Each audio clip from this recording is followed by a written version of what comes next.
Welcome to the Sherese Nicole Podcast.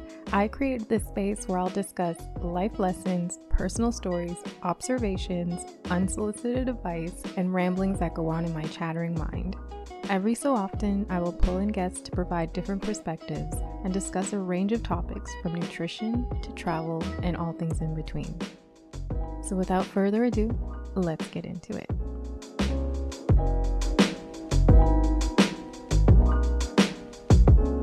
Today, I'm joined by a special guest that I've honestly been eyeing a while on my social media, and I was just kind of like hoping for a chance to collaborate with her. I didn't know what it was going to be. I didn't know how I was going to do it. And then here I am with the podcast.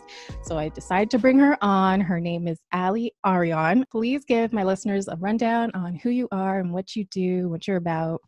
Wonderful. So hello, everyone. My name is Aley Arion, and I am a writer.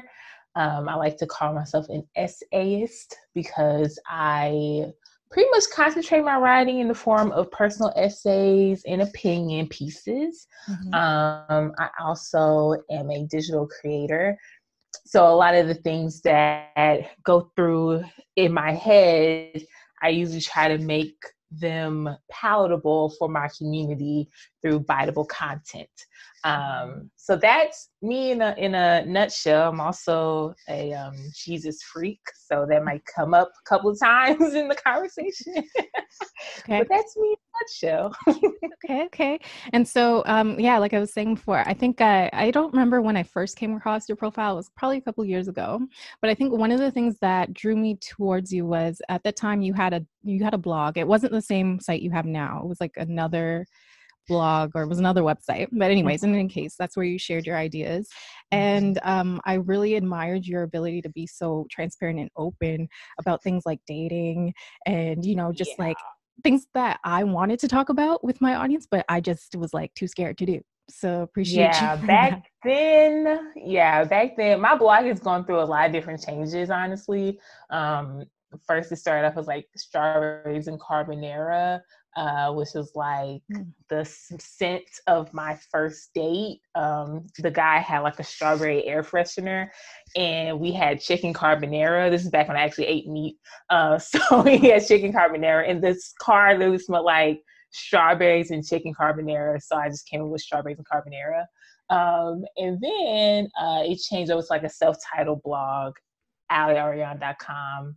I'm going through like a little rebrand right now, actually. So I like renamed everything on my social platforms, your girl Aley, because I like to consider myself, your neighborhood homegirl, someone you can look to for advice and insight. I was really open back in the day. I've been tapping back into dating topics as I can continue to date. But then I'm kind of like, I don't know how much I want to share anymore. So it's a process. What made you be so open with it and with sharing in the first place? Like some people are always so like, I can't, I don't want to talk about it. I want people in. So like, what made you be like, yeah, I'm going to just tell people about my experiences? Ooh, it's funny.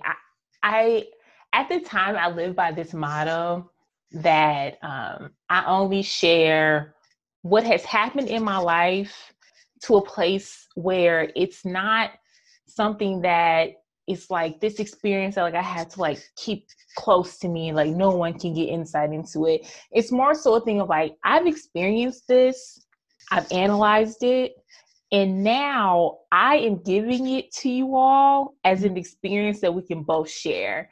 So it was really it wasn't really anything off of me to like get kind of like gritty, like, really like transparent and vulnerable with my audience, because I realized that as like I tapped into like my transparency and vulnerability, it just like created this like community where people feel comfortable like giving me feedback and also sharing their experiences. So it became more of an exchange as opposed to me just being like, y'all went on this date and this dude was acting crazy. It was like, oh, I've also been on a date like that. That's so interesting. You have too. So I never really left the space like feeling like I was just like pouring out like my diary to people. It was more like, hey girl, like let's exchange notes. So that made me feel more comfortable doing it.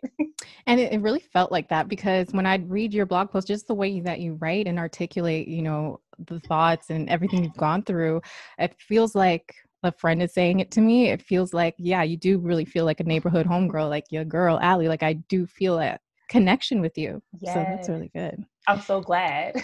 So how did you end up in writing, or like, how did you know that writing was your craft, or that you could express yourself through words? Yeah, you know, the interesting thing is that I've kept a diary ever since I could hold like a pen. So like even if it was just me like drawing like today in art I made a picture or something like that. Like I was always like documenting my life through journaling and having a diary. Mm-hmm. Funny enough, I never really thought it would be anything that could become something. But when I was in 12th grade, and I always say like before 12th grade, you could not get a word out of me. I was literally like the painfully shy, Same. Black, tall, awkward girl in the room. I was a mute, according to my friends. Girl, I'm trying to tell you, like, I connect with that because people would legit like have to like talk for me. And I just made like a declaration that I would never allow somebody to put words in my mouth that I didn't own myself. And so ever since then, I took a writing class when I was in 12th grade, and the writing teacher, Miss Yurdy, shout out to her, she was so committed to me. I don't know why, but like I think everyone has like that one teacher that just sees something in you. Mm-hmm. And from that moment, you just are able to tap into talents that you didn't know existed.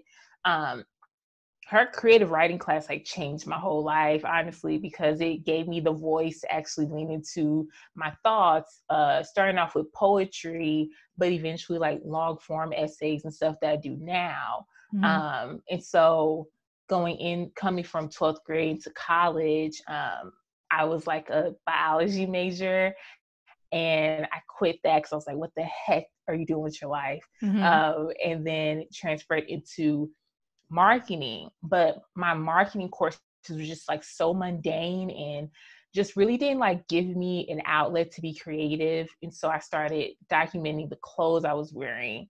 And so through that, I felt like I enjoyed kind of talking about how I came up with the outfit in the scene that I was in the outfit, as opposed to the actual clothes, if that makes sense. And so from there, it just translated to me talking about what was happening in my life, dating in college, struggling post-grad. I mean, the array of topics that hit just kind of like was like a whole umbrella effect. And Mm-hmm. so I was like, I like this. I love storytelling. Yeah. I love that my voice is here. And that's pretty much how I tapped into it. That's cool. I think, yeah, for me, it was like, I don't know, I guess I was always a writer too, maybe like Mm-hmm. I would keep journals, but it was just, to keep memories really. And then, Yeah. over the years, like I would always just like write things on like Word docs and just keep them. And I just like the flow from my mind to the laptop or through my pen. And then from Yes. there, I don't know, I just kind of fell into blog writing. And then I decided to put my ideas online. And like, here we are, like after 4 years. But Right. it's still like a very scary process to me. I mean, I feel like this is why I kind of ended up into podcasting, because I'm like, I'm an okay writer, whatever, but I'd Yeah. rather like say it out, speak it out, and actually like tell my story. You can hear the nuances in my voice. And like, I think Mm-hmm. that, I don't know, I'm able to connect better this way too. And then also one thing I love about blogging and what I do is the connection that I make with people. And so, Exactly. yeah, like tell me about like some of the connections you make with your audience, because I see your repost, you have a micro following, like you said. Mm-hmm. Mm-hmm. What is that like to you? What does that do for you? Does that motivate you, keep you going? You know, it's quite a humbling experience, quite honestly, because I think sometimes as like creators and like even like storytellers, we kind of take the seeds inside of us, the thoughts inside of us, the ideas inside of us for granted, as if they're not good enough to uplift and empower other people. But through my blogging and through my platform, and even like the online community that I feel like I've developed, it's so weird, but I feel like I trust them to trust me. And it's like this, I don't know, it's like this whole, like, I keep saying exchange, but I really do feel like it's an exchange, because as people tap in to the different things that I share, and they're like, oh my gosh, this is right on time, or I'm so glad you shared this, I needed this, and things like that. It's like, well, you don't know how much I needed you to even come to create this. So it's like, a lot of times I don't feel like I'm like in it alone. Like, I feel like as I show up for, you know, the people who I share my content with, it's like they also show up for me in a way. I don't know. I just feel like I'm not alone in this. You know what I mean? Yeah. So like, I'm so grateful for the people who even just like send me notes about like how, you know, like words of encouragement, you know, got them through, or like how things were timely and how things resonated with them. I keep those notes, like, so I screenshot them. I've been collecting them just so I can like refer back to them when I feel like I've kind of like a bout of like, oh, I don't really Feeling feel down. Like, yeah, I'm like, I don't really like this right now. And it just uplifts me, because you know, sometimes people, you know, you have your days where people aren't going to comment all the time, or you have your days where the engagement isn't as high, but that doesn't take away from your gifts, and that doesn't take away from, you know, the space that you've created. It's just that day didn't hit. But when you're able to lean back on those things that people have said, it just shows you that like it still holds weight, you know, You no still have matter a what the purpose. day is. Exactly. Yeah, so I did something similar to that. Like, I have a YouTube channel, and I get like the most praise mostly on my YouTube channel for sharing the recipes that I do, because it helps people with their own healing journeys. But I remember once I was just like, you know what, I'm going to screenshot all the good ones and just focus on those, because if I focus on them, I'll get more. Once or twice, I might get something that's like a hate comment, and I'll be like down, but then I'll be like, but wait, I have like 100 other comments that are even better. So I remember you posted something like yesterday, and I was just like, I needed this. And it was basically about, if no one gives you likes or comments, keep going, because you're doing something, like you have a purpose. I guess when you were first starting out, have you ever been in that rut where it was like nothing was really reaching, or you felt like no one was really seeing your work? Because sometimes, and even for my podcast, it's just starting, but I'm trying to get it out there more. And I know that there's so much value in what I'm saying, but it's like, not everyone's hearing it yet. So it's like, I'm really banking on the fact that it will get to the right ears at the right time. But in this meantime, it's kind of hard. So have you ever felt like that? And like, how did you keep going? I honestly like 1002% agree with like that sentiment, because it's so weird. When I was first starting out, I wasn't really doing it for no other reason but to have a creative outlet. Like that was it.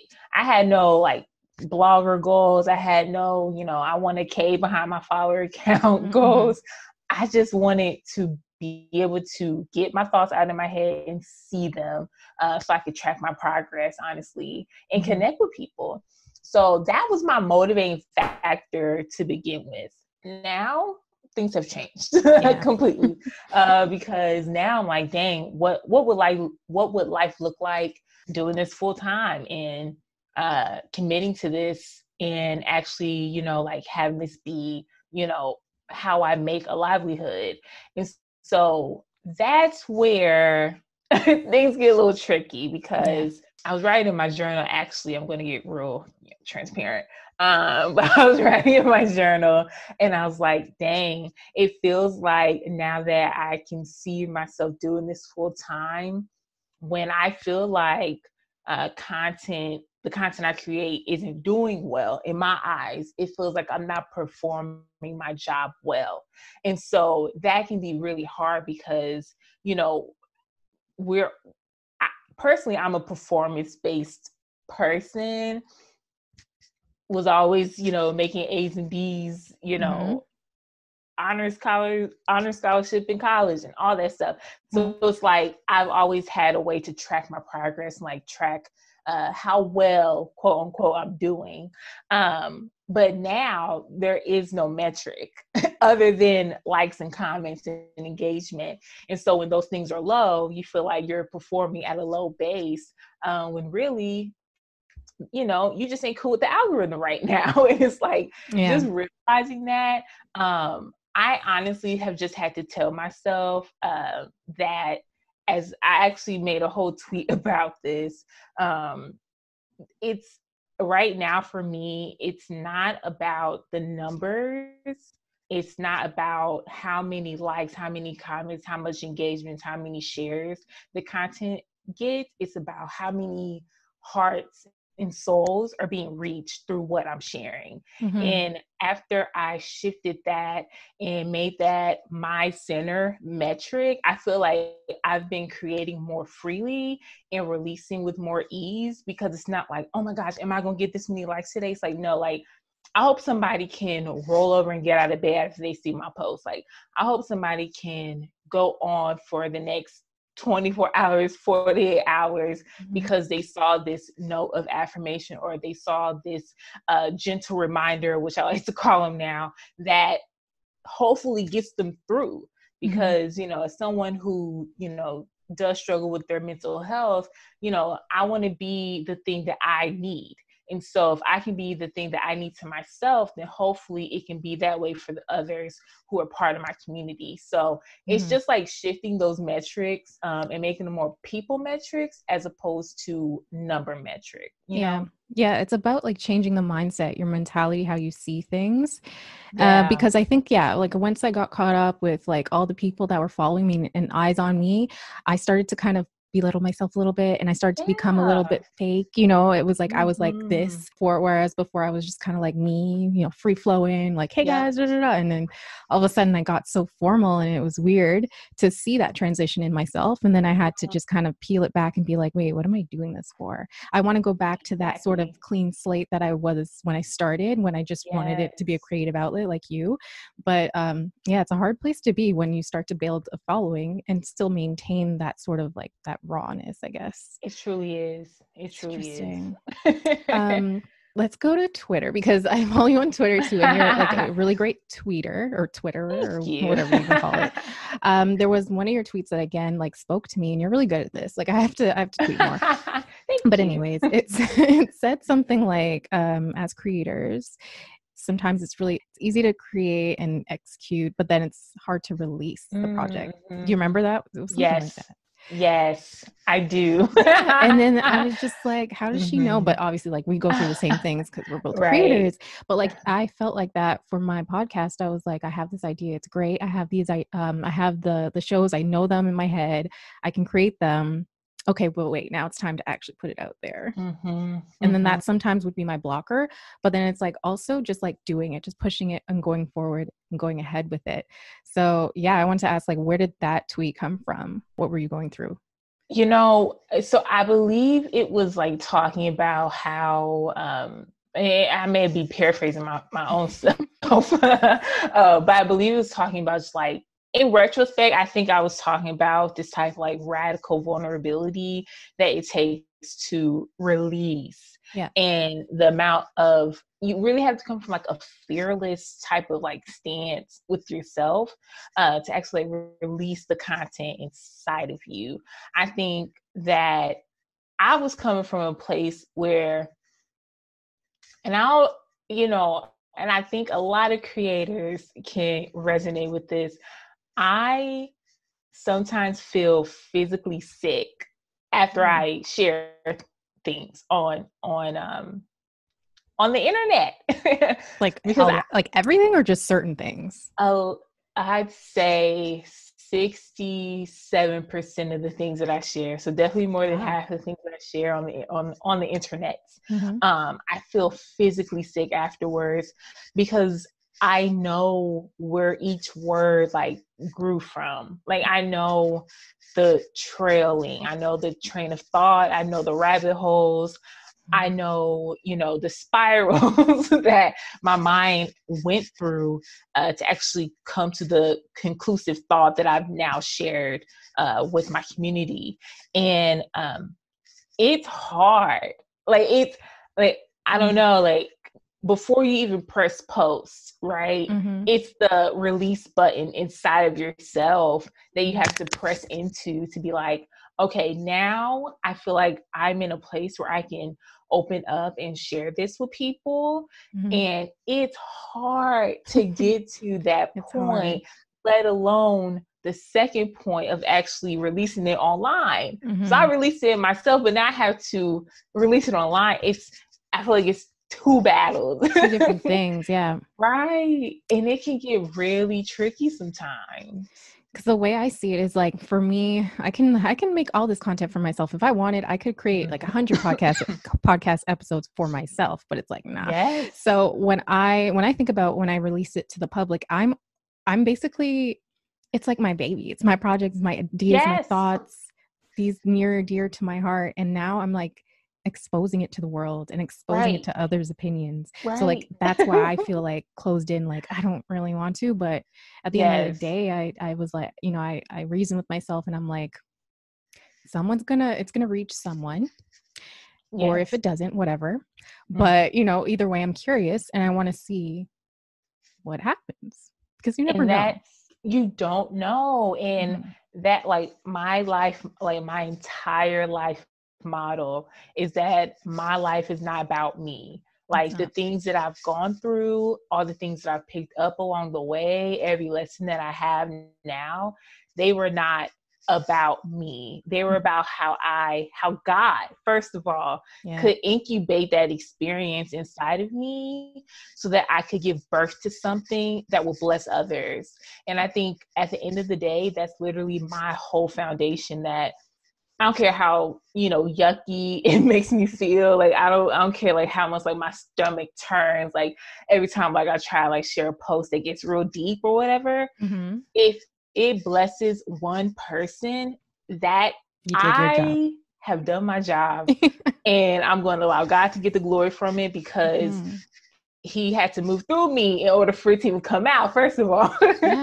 So it's definitely like that surrendering and that process that I've like had to just commit to, because as you go from level to level in your gifts, I don't think it gets easier to do that. Like you're going to have to go through more things. They're going to require more strength and vulnerability to continue to release those things to others.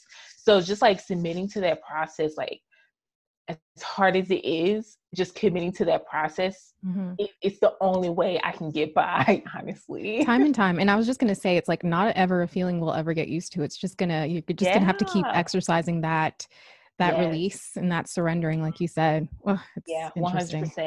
And especially as you grow in like levels and stuff. But I like the way you framed it, like radical vulnerability, because that's really what it is. So I find that, like, for me, even getting on my podcast, sharing what I do and my vulnerabilities, have connected with others, and people feel like, oh, I inspired them to do the same. So for you, like, where do you draw your inspiration from? Okay, so I have a bone to pick with inspiration. I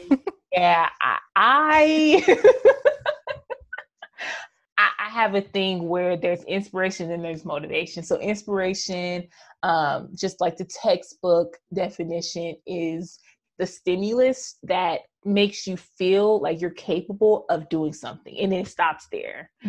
Motivation it's the stimulus that makes you take an action to actually do something. I lean towards motivation. What are things that actually motivate me to move, to create, and to walk in my gifts? So the reason why it's two parts is because I don't like to ingest a lot of content. It may seem like counterproductive, but I like to keep my palate clean so that I don't get to a place where I feel like I don't know which thoughts are my own and which one came from me, and which one's just like a hodgepodge of like, oh, I saw this tweet and so it made me, or I saw this post and it made me. I am a vessel and I'm a conduit for God to move through. And I don't feel like I need to be inspired to create that way, if that makes sense. Okay. So there are people who I do look up to as far as the framework of what my ideal community will look like. Okay, there's one person who I look up to, and it's Alex L. She is, I mean, I've been following her since like 2012 Tumblr, okay? Mm-hmm. And so just to see like the progression of her, platform and stuff, I'm like, oh, I just love that woman. But as far as just consistent inspiration, it's me in the Lord. Mm-hmm. It's literally like, this is how I feel, or this is the experience I'm going through right now. What do I need to get across in this moment? What thought, what idea, what creation can come from whatever I'm experiencing? And so a lot of times it really just comes with me just like being up way too late at like 11:30 to 1. Those are my prime Those are thinking your creative hours. Okay. And I'm just up and I'm like, what is the message in what I'm experiencing? And through that, I feel like I'm just tapping into that. It's how I'm able to create things. So a lot of the inspiration really does come from above. And again, like there are people who I see their platforms and I'm like, oh, this is so beautiful. But I can't eat people's content the way that's so like consumer based. Like I can't consume a gluttonous amount of like inspirational content or like quotable content, because I just it's not for you. Satiated, and I just can't. Interesting. For me, it's like I draw inspiration from, I think, so many places, so many people. And so I guess maybe I mix the two, inspiration and motivation, because when you define it like that, I was like, wait, what? Don't they? So, for example, like one of the main reasons why I was like, I want to do this podcast, I'm definitely doing this. It's so weird, but the inspiration for that came from listening to Alicia Keys' More Myself, her audiobook. And I loved the style. I loved how like, she speaks, and I loved the way she flowed and she explained her story and stuff like that. I was like, this is exactly what I want to sound like, but like in my own way. Yeah. And that was like a real big, like, yes, I'm doing this. Like, I don't know why. It was just after I listened to it, I was like, this is it. This is for me. I'm doing it. I don't know. That's for me. I don't know. That's interesting. Okay. So your creative hours are usually at night. Let's say, because as creatives, that's okay. I can't stay up late. As creatives though, like there are slumps and times that we just don't create. Like we just don't produce. Yes. Like, what do you do to channel back into that creativity? Like, do you just have to take time off your phone? Like, do you have to go in the woods? Like, what do you do? That has changed with the times. Yeah. Currently, the way that I've been tapping into a place where, if I feel like I've gone to a place where I'm just like, do I have anything left in me? Those are times where I definitely had to take like a digital detox, which is what I actually, I've been doing them just on like the weekends, just to make them more a part of like my self-care like regimen, that I'm not always making like withdrawals from myself because of the time that I spend on social. And so like my weekends have now become like a time to like deposit back in things that can make me feel full again and make me feel just like uplifted. Because sometimes, especially now, social has been like so depressing. And so now just like make sure I make those deposits have been just really intentional. I would say now, besides the digital detoxes, I ride my bike and I listen to music. And I try to find like ways to do like a decline, like a hill decline. Mm-hmm. And my favorite thing is where I can just like lift my feet off the pedals. The pedals, yes, And I know my exactly. braids are like flowing in the wind, and I have like some type of like summery, vibey music in my ears, or some Giveon or some Sir, some Snow Allegra just like playing to me. And it's like the quiet, like I know there's music playing and I know there's the sound of the outside, but there's a quiet in between those two things. Mm-hmm. And that's where I like to find like my peace and like find my middle ground in my balance. Mm-hmm. And I think that those are the moments that I've been really intentional about like making space for, because they have given me like, especially during quarantine, they have given me the most joy that I have experienced in so long. And I had to like fight for that joy. And I had to really like be intentional about like creating that space. And that's how I've been when I feel like completely just, oh my gosh, there's nothing left in me. Okay, get on your bike, plug in your earphones, and go find it. It's so true. I just started bike riding so I had a bike when I was growing up and all that. And then I guess somewhere in my adulthood, I stopped riding bikes, right? Why do we do that? So recently, I think my cousin took me out bike riding so we can just rent bikes downtown. And I was so happy. I was like, oh yeah, this is what it feels like. And it's just like you, when inner child.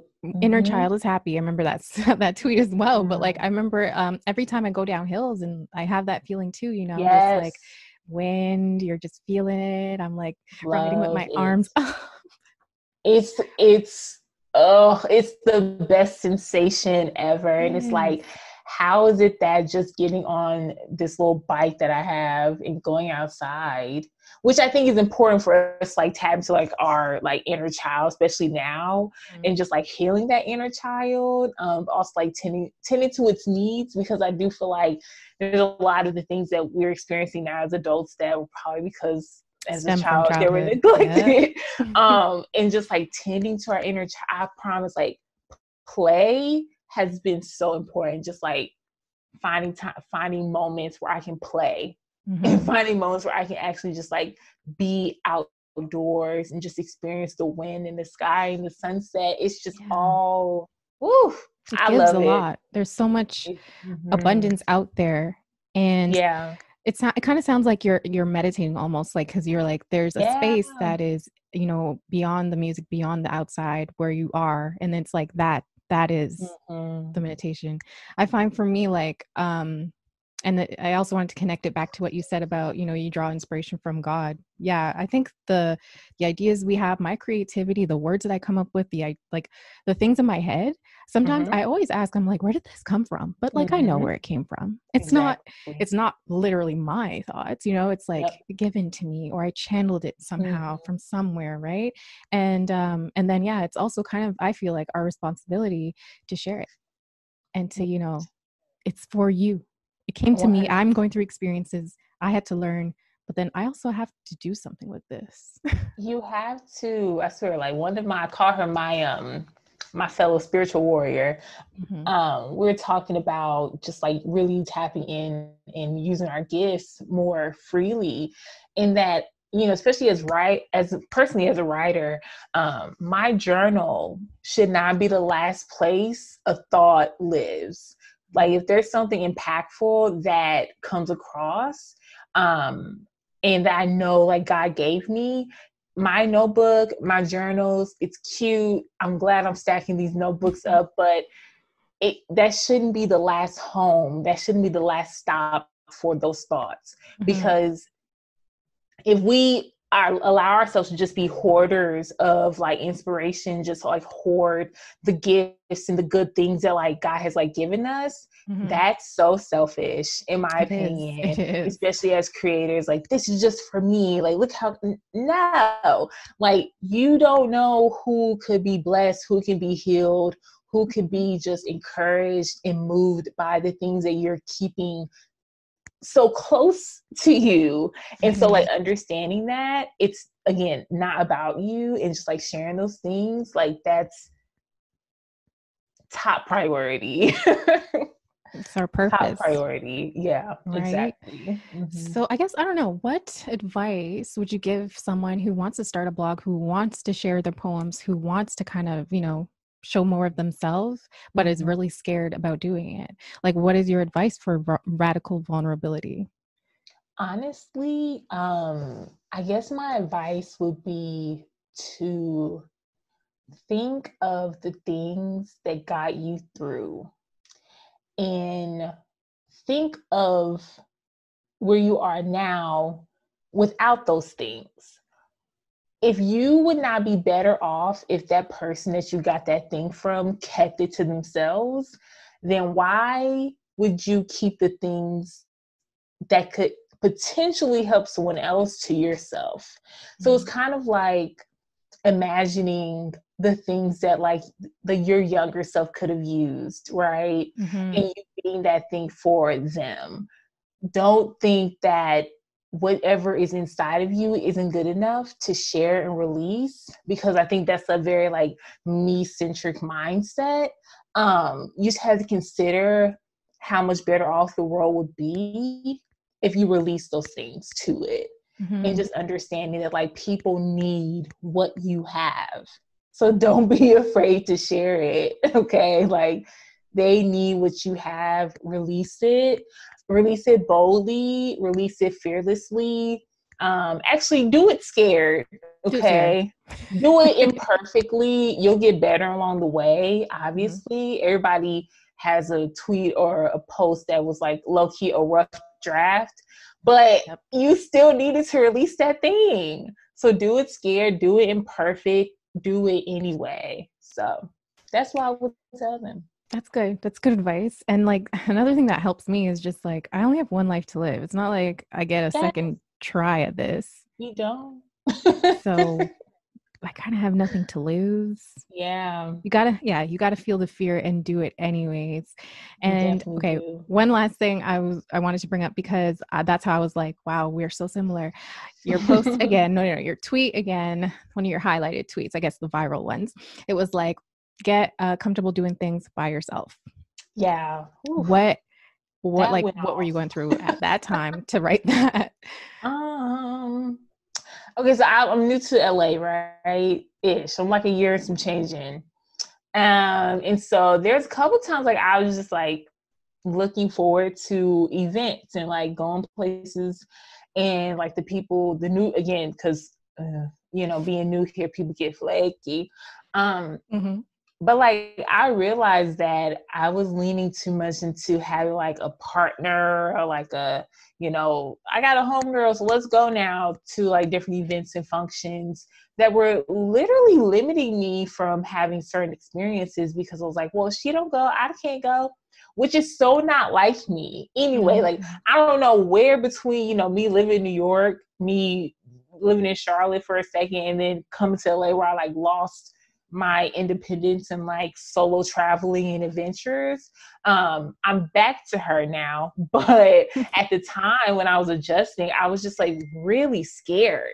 I was like, I can't go out like this by myself. And that tweet was actually to pump myself up for an event. Like I literally tweeted that to myself to be like, look, girl, you got to get comfortable going to events, museums, the beach, wherever it is by yourself, or else life is going to pass you by. Wait on people. And so like understand, like you can't wait on nobody, because life is going to keep going regardless of if you have a homegirl, if you have a man, if you have a friend, or dog, I don't know. Like life is going to go on with or without those things. So please live your life to the fullest, and don't be limited by, the absence of people when you have you to experience these things with. And so that whole tweet was like a pump. I was like, go girl, go. It's for yourself. Go. But then it resonated. Yeah. And I was just like, dang, I can't imagine like all the people who have like sat at home because like they couldn't find somebody just to do something with. It's like, no, you better go do that thing. and do it full out and have the most fun and take pictures and selfies with yourself and be proud of yourself for having that experience with you, with or without somebody there. Mm-hmm. So, and just, no, that's something that I've just grown up, I've just been like dependent on myself for things. I realized early on, I was like, there's so many things I want to do and I'm just not going to wait for someone to do it. For example, Sid had her performance or concert here in Toronto and none of my friends like really know who Sid is. Sid from the internet. I don't know if you're familiar. And I was like, no, I'm going to see her. So I just bought the ticket, went by myself, enjoyed it, went home. Glad I went. You know what I mean? So it's like, I get the sentiment. I'm not going to wait on anyone to live my life. Because typically you end up meeting people there. And if you don't, it's just something you can say you did. I can't count them on like concerts, festivals. Oh my gosh, farmers markets. Like yesterday I was at the beach. I just devoted an entire day to go to Santa Monica and like ride my bike and lay on the beach and read. The solitude was so rejuvenating. I'm like, dang, what if I waited because I had nobody to go with? I would miss on a whole beautiful experience. I know. So yeah, less of that and more of like me trips, solo adventures for sure. Taking control of your life. I like that. Wrapping things up for this talk. This has been a really great talk, but I do want to ask you, like, where do you want to take your Aley Arion brand? What's the next thing for you? What do you think? Thank you for asking that. Wow. Man, your girl got big dreams. They'll keep me here for another hour. However, in short, I would like to be a renowned holistic writer. I want to be very centered in my beliefs. And there's a couple of books I love to be the author of.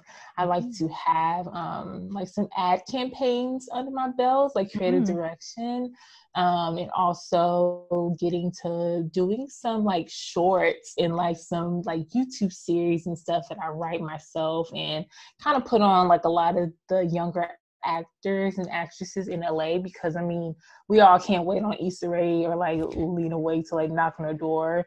I want to be the next Aley Arion and not like a duplicate of anyone else. I really just want to use my gifts of storytelling to reclaim and represent who and what the Black experience is as a whole. So that's me. I think, you're on the right track for that. Definitely. Like if you keep doing what you're doing now, and like, I could just see next year, you'll be in a whole different place. And is it like, so just from my knowledge, is it true that you should move to LA if you want to get into things like that? Like, yes.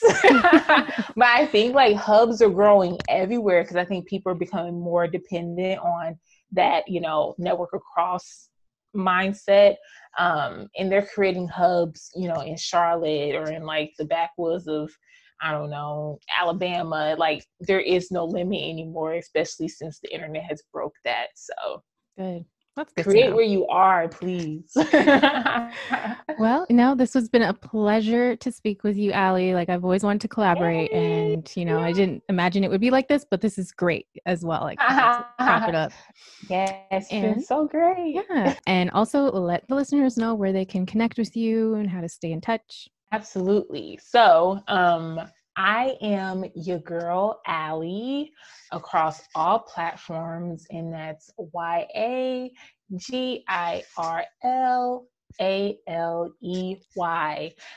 My website is currently under construction. Ooh, wait for that to come back out. But I'll be, creating content, and also you can check out my writing on exonicole.com. Just look up Aley Arion, and you'll find all the articles that I've written there. And like, send me a DM if someone connected with you. I love to connect with people. And I'm so grateful to even be a part of your podcast and your baby, as like, we've discussed, just releasing things and stuff like that. So it's been truly an honor. Thank you. This is this is part of history. Okay. You're going to see this grow too. And you'll be like, I remember. Yes. All right, well, thank you again for your time, girl. And until next time.